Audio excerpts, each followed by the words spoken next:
that you don't have to be great to start something. You need to start to be great. It's one, because we have a lot of options. The overthinking will not actually bring the results.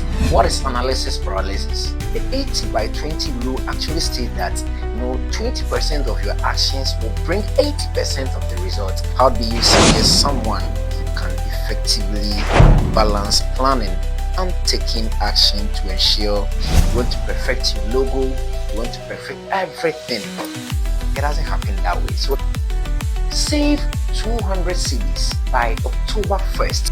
Focus on what truly matters. This is one of the mistakes a lot of people do that I do wrong. Where can I improve? What can I add? What should I take out?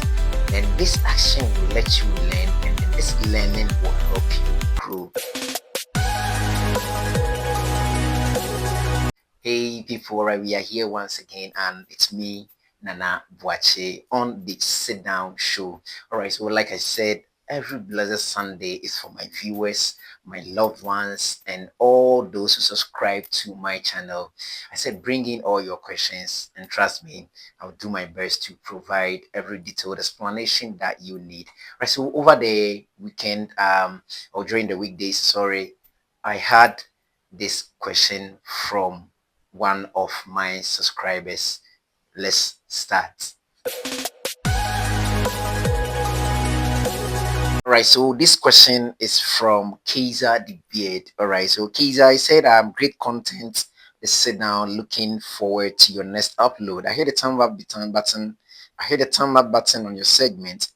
Keep up the fantastic work. Your insight on motivation, overcoming fear of failure are so inspiring. How do you suggest someone can effectively balance planning and taking action to ensure they don't get stuck in analysis paralysis? All right, so the question is very simple, that how do you suggest someone can effectively balance planning and taking action to ensure they don't get stuck in analysis paralysis? All right, so backstage here, Kaiser, this is for you. I've designed something important to provide explanation based on the question that you ask. All right, so balancing planning and taking action, that is how to overcome analysis paralysis. So someone may ask, let's first understand the meaning of analysis paralysis. All right, so what is analysis paralysis? Analysis paralysis is when overthinking stops you from making a decision or taking action. So Kaiser, this is where you think too much, and then this overthinking actually prevents you from taking action. So when such incidents happen, we can say that you are stuck in what we call analysis paralysis. Now, for example, if you want to begin a YouTube channel, here you are thinking of what camera should I use, what kind of microphone should I use, the setting, what kind of background should I even choose? I don't even have this. So you think a whole lot, and you get stuck, and you don't even know the kind of decision to take. So when overthinking prevents you from taking decision, that's what we call analysis paralysis. Now let's move on. Now let's ask ourselves that why do we get stuck? So the first question that we need to ask ourselves is, why do we get stuck? Now over here, you said people often freeze in decision making because they have fear of making mistake, or they want everything to be perfect. All right, so the reason why you are stuck, you are thinking too much, is one, that you are expecting that everything will be perfect, which is wrong. Two, people also get stuck because of fear. All right, so you have a lot of options that you have in your mind, okay, and you want it to be perfect in such a way that people wouldn't get any negative comments or wouldn't pass out any information which might discourage you. That is one of the reasons why you are stuck. So Kaiser, this is for you. All right, so the reason why you are stuck is because probably you are thinking of making the thing, look so legit, look so perfect, to a point that people wouldn't pass negative comments. So that's one thing that you need to, understand. And Keja, I need you to understand this. For example, let's say you want to start blogging, you want to start a blog. And here is the case that you want to perfect your theme, you want to perfect your logo, you want to perfect everything. It doesn't happen that way. So, like I said over here, you see, sometimes the problem is simply having too many options. Imagine planning to start a blog, like I said, but getting overwhelmed, choosing your theme, logo, your niche, let's say even the color, everything. So over here, you have a lot of options. So the reason why we get stuck is one, because we have a lot of options that we have in our mind, and then two, because we want the thing to be perfect. That is mainly the reasons why we get stuck. Now, the next thing that I want you to understand is the real cost of overthinking. Overthinking actually isn't something bad, to be honest with you, but when you do it for too long, okay, one, it leads to loss of time. You waste a whole bunch of time, and then you miss chances, okay, and mounting stress. So if you keep planning a business but you never launch, you won't learn from real feedback. Action is the only way to truly move forward. So, Kezia, let me tell you something. I prepared this for you. The overthinking will not actually bring the results. So what is important is whatever that you want to do, if it is business that you want to start, go ahead, kickstart. Because when you launch the business, that is only when you can get the feedback, and the feedback will help you where you need to improve, what went on well and what did not actually work. Let's say go on well, and there you will get to know that okay, I need to do this, I need to do that. So overthinking is good, okay, but whatever that you want to start, go ahead. Start, like I always say. Don't wait. Start, and the feedback will help you to improve.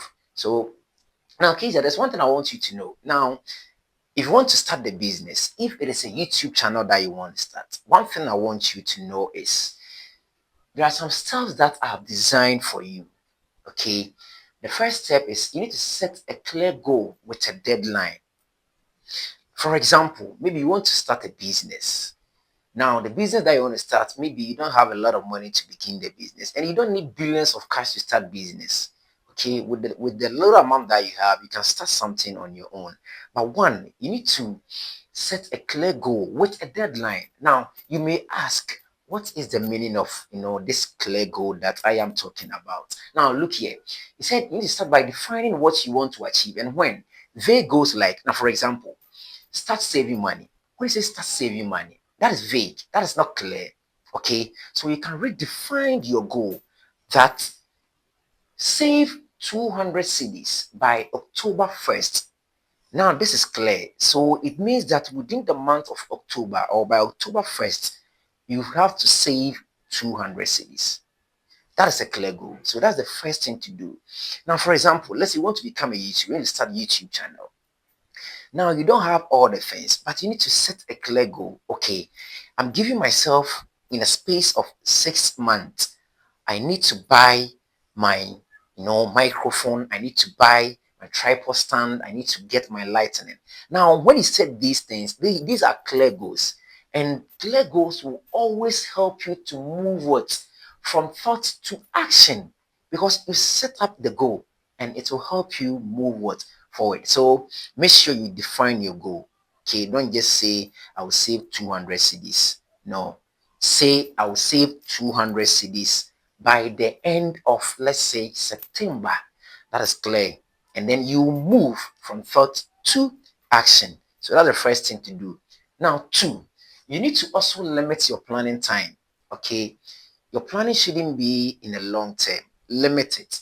So we said planning is useful, but only for a while. Give yourself a time frame, maybe 2 days to research or a week to write your plan. For example, if you're designing a flyer, don't spend days picking fonts. Choose the best option you can within an hour and then move on. So Kezia, the step two, after setting your clear goal, the next thing to do is you need to limit your planning time. Okay, for example, like I said over here, you have a space of 3 months to establish your YouTube channel. Now, limit every plan. So, the first thing is okay, I want to start the YouTube channel. First 2 days, what are the things that you need to start the YouTube channel? You plan that one. Your next planning. Now, what kind of setting do you want to choose? You need to know those things. And then what kind of YouTube channel that you want to establish. I'm talking about your niche. Okay, so you limit your planning. You don't have to, join everything at a go. You don't have to spend one whole day thinking of the kind of tripod to use, the lighting system to use, the setting to use, whether you want to use your phone. No, you don't have to join everything. Limit the planning one at a go. I hope you get me. Right. So Kaiser, do that for me for the step 2. And then step 3, break goals into simple steps. Now look here, look at something here. It said large goals are intimidating. The trick is to cut them into small, actionable tasks. For example, launch a YouTube channel becomes one. So, like I was saying, you want to start a YouTube channel.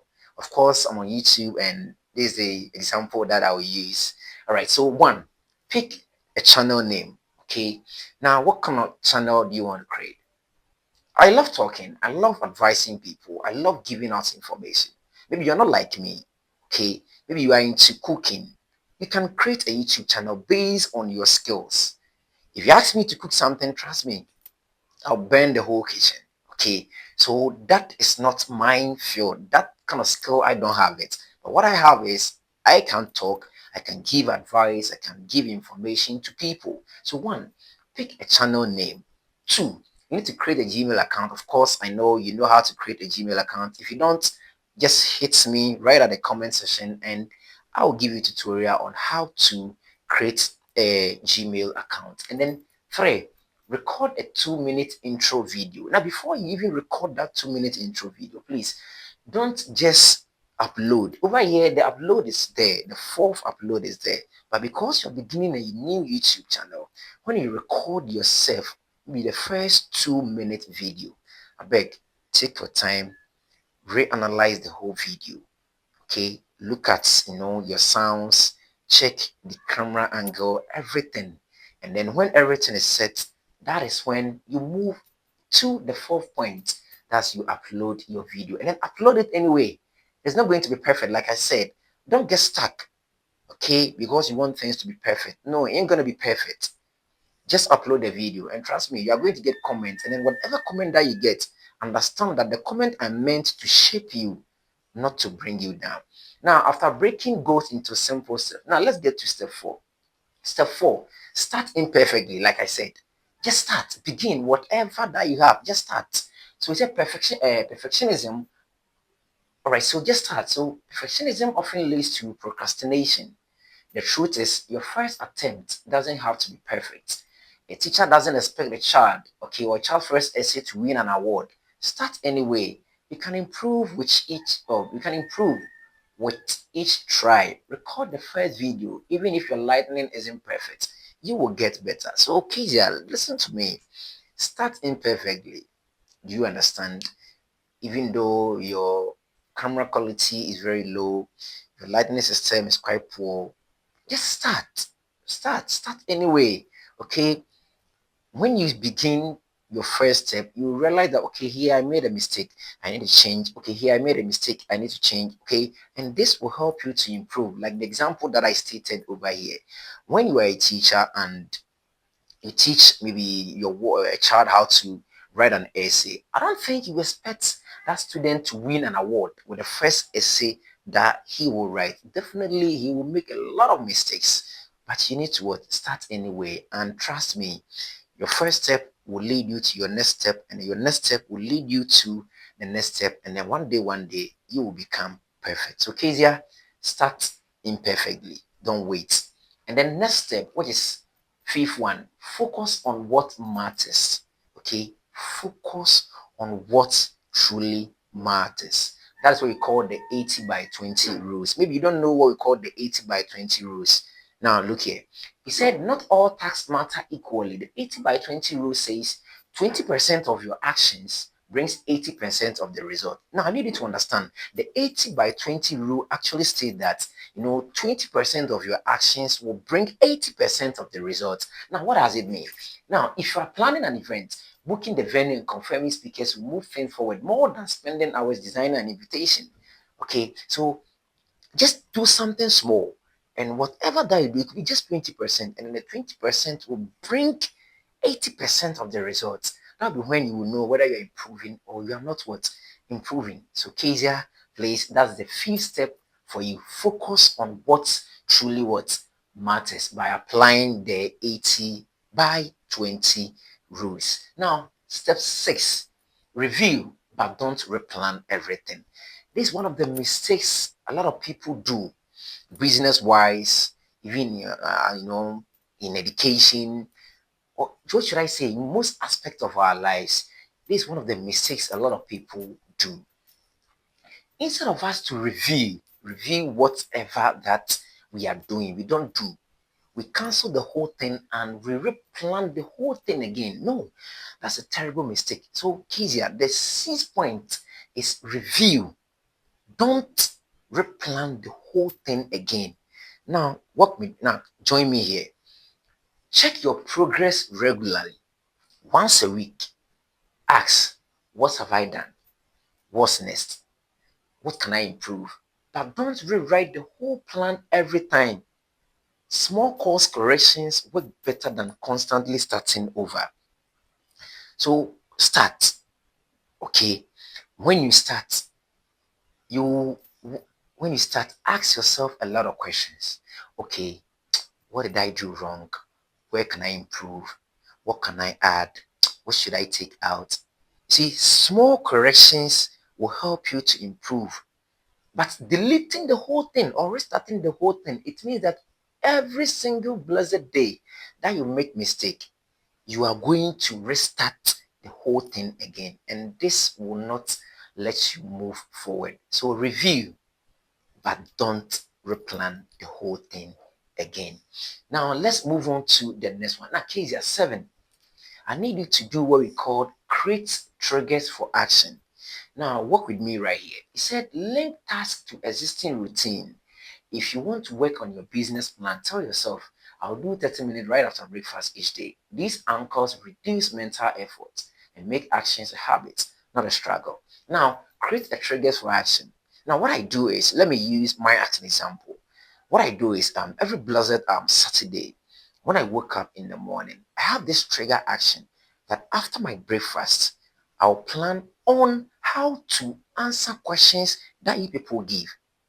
And this actually triggers me. It actually compels me that this is what I need to do. These are the informations I need to gather so that you, my subscriber, you, my viewer, will be in the best position to understand every question that you ask. So, Kezia, what is important is make sure you create triggers for what?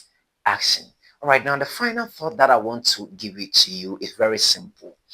Success comes from a blend of smart planning and steady action. Don't wait until you know everything. Take the next step with what you know now and then what you have. Plan just enough to act enough to learn, and then adjust enough to grow. So, my final thought that I want to give it to you, Kezia, is very simple. Try your best to take the next step with action, and then this action will let you learn, and then this learning will help you grow. So that's my final thoughts I want to give it to you, Kezia. Whatever that you are going through, I know you are stuck in what we call the analysis paralysis. Please, these steps are for you. Follow them, watch the video again, and try to plan everything. And if you get stuck anywhere, don't forget to drop a comment, and I'll do my best to provide explanation for you. And my final message for you is a closing quote from Zig Ziglar. He said, you don't have to be great to start, but you need to start to be great. Right? So, like Ziglar gave it to us, that you don't have to be great to start something. You need to start to be great. Kezia, I love you so much. I know you are stuck in this analysis paralysis, but I want to tell you that don't allow this overthinking consume your time. Don't allow this overthinking consume your energy. Start with what you have. Watch the video again and plan everything. And trust me, if you get stuck, please don't forget to reach out to me. I'll do my best to support and then help you. This is Nana Wache on the Sit Down Show. And please, if you haven't subscribed, go ahead and subscribe, share, and then leave a comment. And every Sunday, trust me, if you have any question, drop it down there. I'll do my best to provide explanation for you. I love you so much, and I'll see you, God willing, Sunday.